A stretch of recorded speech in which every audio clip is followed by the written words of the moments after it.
3 Mozambican nationals found in one of these sites got arrested. A fourth Mozambican national managing the place was subsequently located and arrested. Amapolisa kunye neHawks baqoqe indawo zokuvelisa iziyobisi ezingekho mthethweni eStanderton eMpumalanga zebathemba iziyobisi ezixabisa ngaphezulu kwe-40 million rand. Umhlali waseWaterfall eMthatha eMpuma Koloni uVuyokazi Mayana ujengene nengxaki yelindle eliphumela kwindlu ahlala kuyo kwaye uthe lilindle libeke emngciphekweni impilo yakhe neyabantwana bakhe ababini.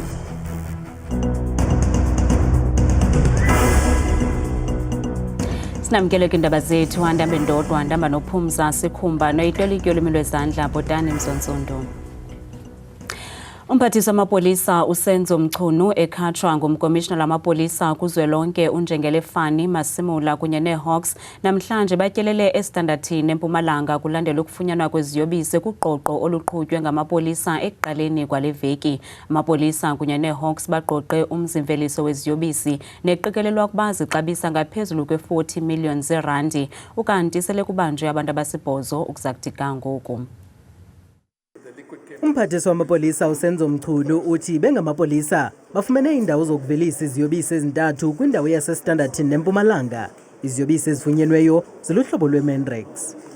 We started from the one in town, we went to the next one, hidden behind trees, tall trees, on a farm far off from the town.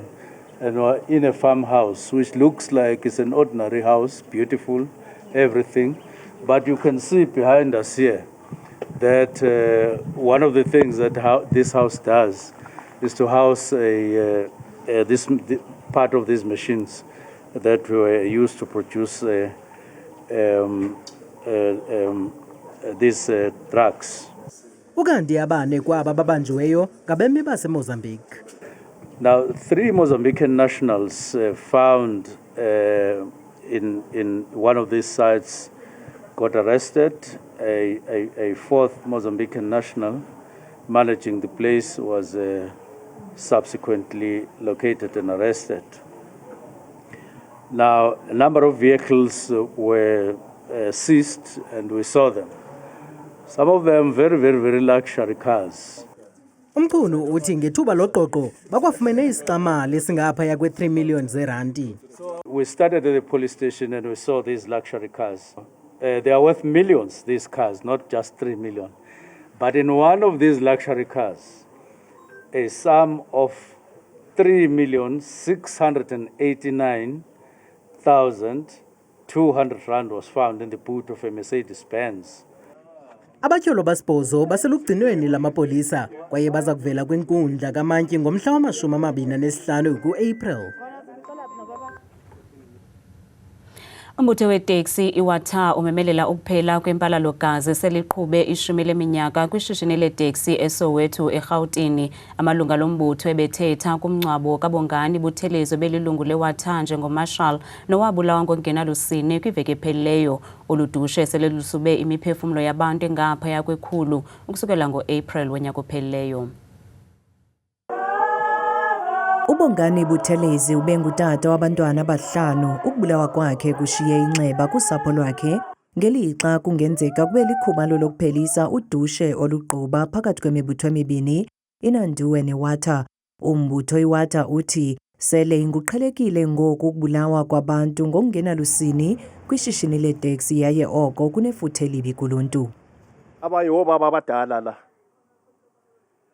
abazi kahle inkulumo, abazi kahle ihistory yenhlangano lezombili ezilwayo.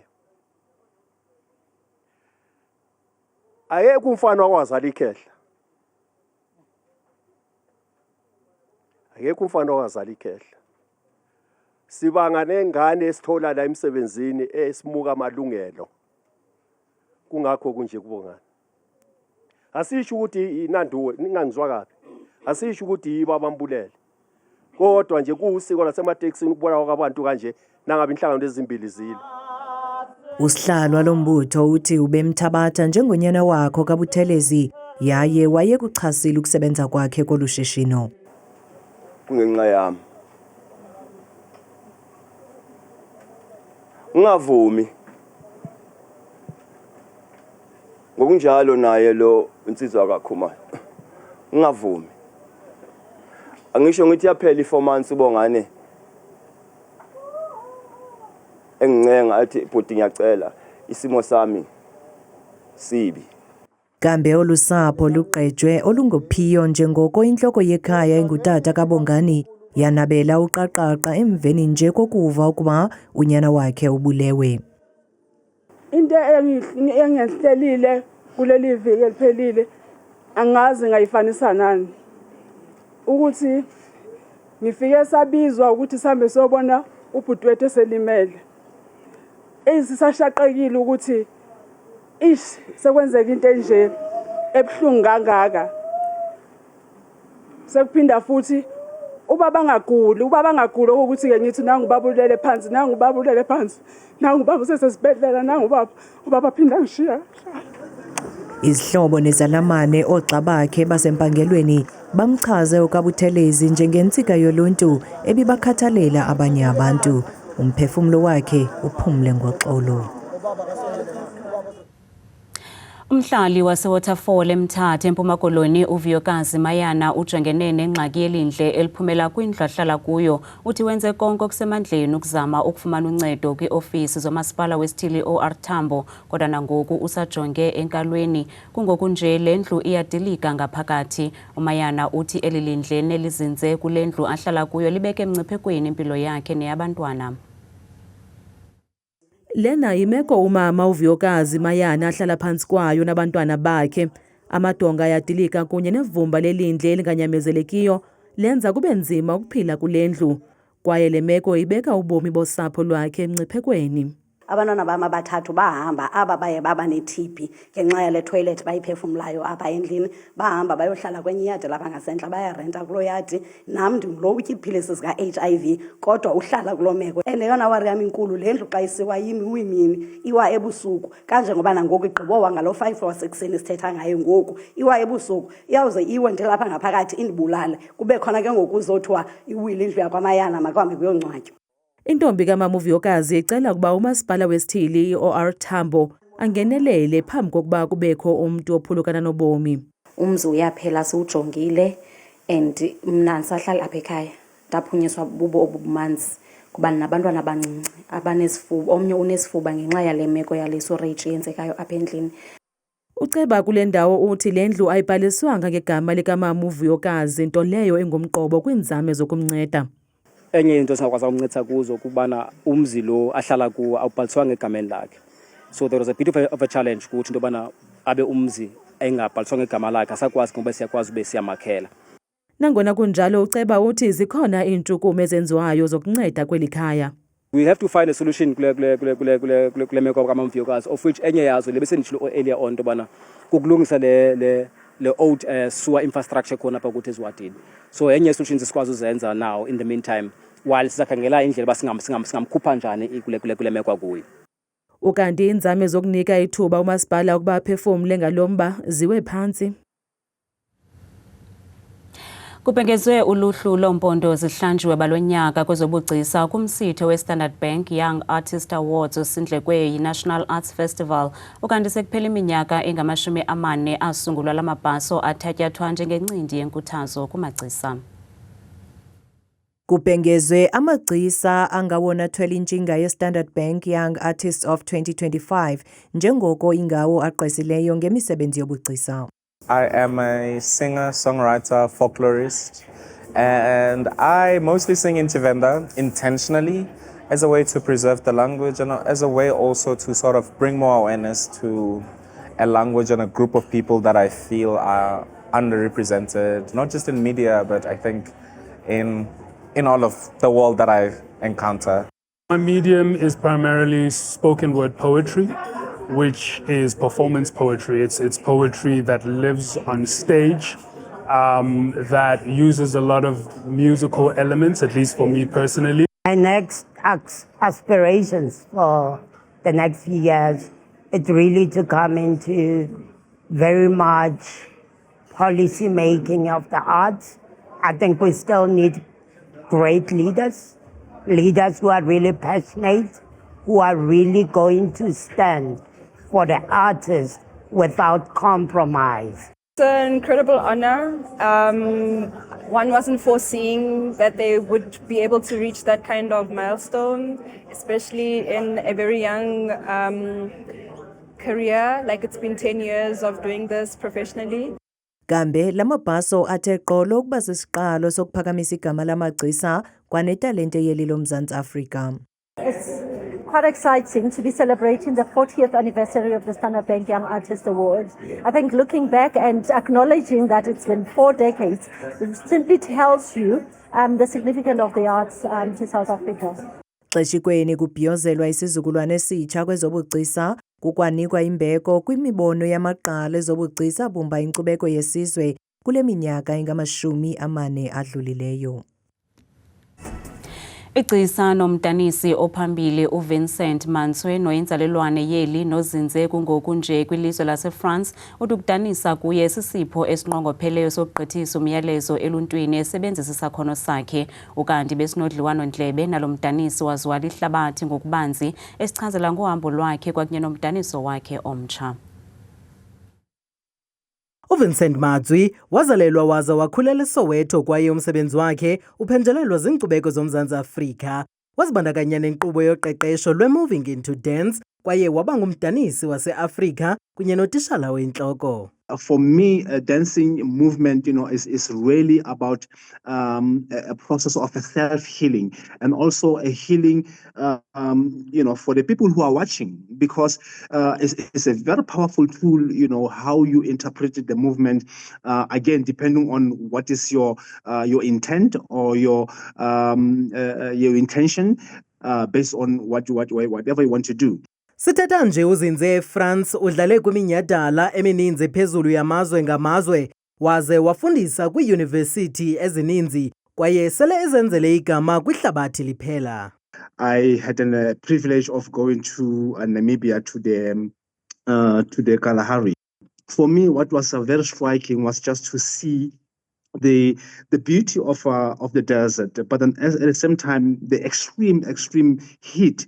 That was obviously, from 5 o'clock in the morning, already it was hot. So I was quite very interested in the idea of having to tackle the physicality of a human being. Uthi ukudanisa akuyondlela yokubhiyoza kuphela, kodwa kukwayindlela yokugqithisa umyalezo. Uthi umsebenzi wakhe unikwa umfutho ngakumbi luthando lomculo. Iminqweno Zenani oneminyaka 17 ubudala waseMathabele Gqeberha kwiphondo laseMpuma Koloni ufuna ukufezekisa iphupho lakhe lokuba ngumdlali obalaseleyo kwibhola ekhatywayo kwihlabathi. Le dyongwana iwelwe ngumqa esandleni nanjengoko ichongiwe kuba iyokuthabatha inxaxheba kwitumente ezakubanjelwa eManchester kwelaseNgilane ngoJulayi walo nyaka. Kungoku nje icela uncedo lokuxhaswa ngezimali khona ukuzikwazi ukuya kule tumente. Iminqweno Zenani njengankwenkwana yonke ekhulele elokishini uyithanda kakhulu ibhola ekhatywayo kwaye eGqeberha apho ahlala khona uphumelele iitumente eziliqela zabangaphantsi kweminyaka 15 ne-17. Ungomnye wabadlali abathe bachongwa kwitrials ebezibanjelwe eJeffreys Bay ukuba ayokuthabatha inxaxheba kwitumente yeManchester Cup eza kubanjelwa eNgilane ngoJulayi. Kodwa ke eyona nto ngoku ingumqobo kule dyongwana kukushokoxeka kwezimali. Ndiye ndashiya ngutata ngapha unyaka kuphele ngo-2023 which is umuntu ebephangela apha endlini. So umama uyasokola kakhulu because baninzi abantwana bakhe ngoku ke akasenawo nomsebenzi. So le mali ifunwayo ibha ingange-40,000 da. Iphupho lika-Iminqweno kukuzibona edlalela amaqela amakhulu ebhola ekhatywayo kwihlabathi. Hayi ekhuleni kwami ndikhula ndinqwenela udlalela one of the big three South Africa, which is Paris, Sundown, and Chiefs. But I'm always in cooler. I'm overseas. I'm England, Spain, Italy. So I'm going to Ukhuthaze nabanye oogxa bakhe abahlala kwiindawo ezingajongelwanga ntweni ukuba banganikezeli. Ungalibali ukuthi ke babheke thina andisebenzele singabanye sisuka kwamakhaya angafaniyo. So sineminqweno yokuba sonke singasaphumelela but inole sayazi uba ayikho lula and asoziphumelela sonke but inole imangahlala engqondweni zethu sipushe ensungeni ngoba siyazi iminqweno yethu iyi-1. Eli ke lithuba eliyakuthi limvulele iminyango eliqela iminqweno kwaye naye uthi uza kulibamba ngazo zozibini. Nansi Mozulu noThabile Makhaphela.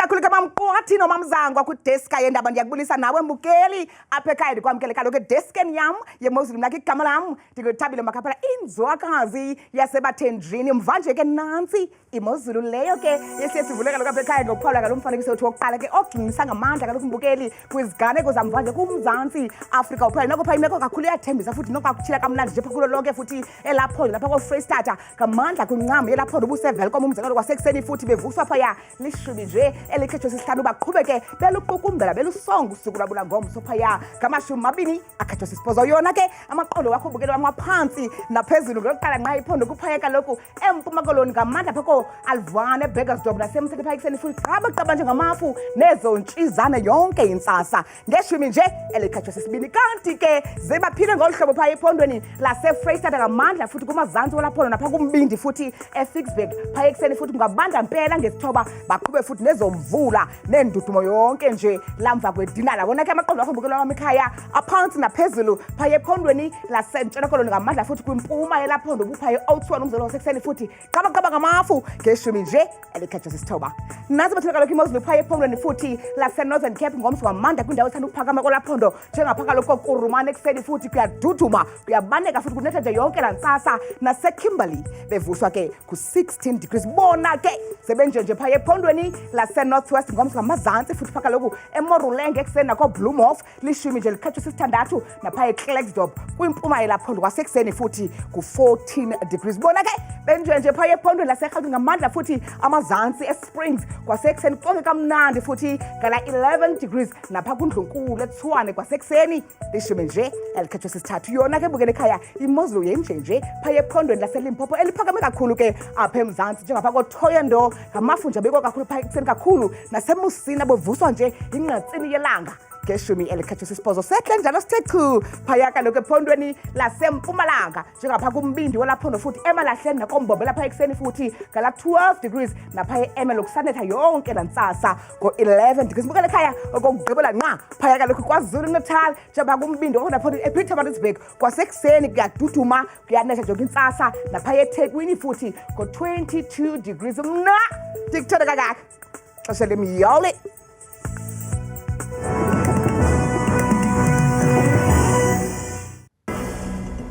Kamnandi mawethu.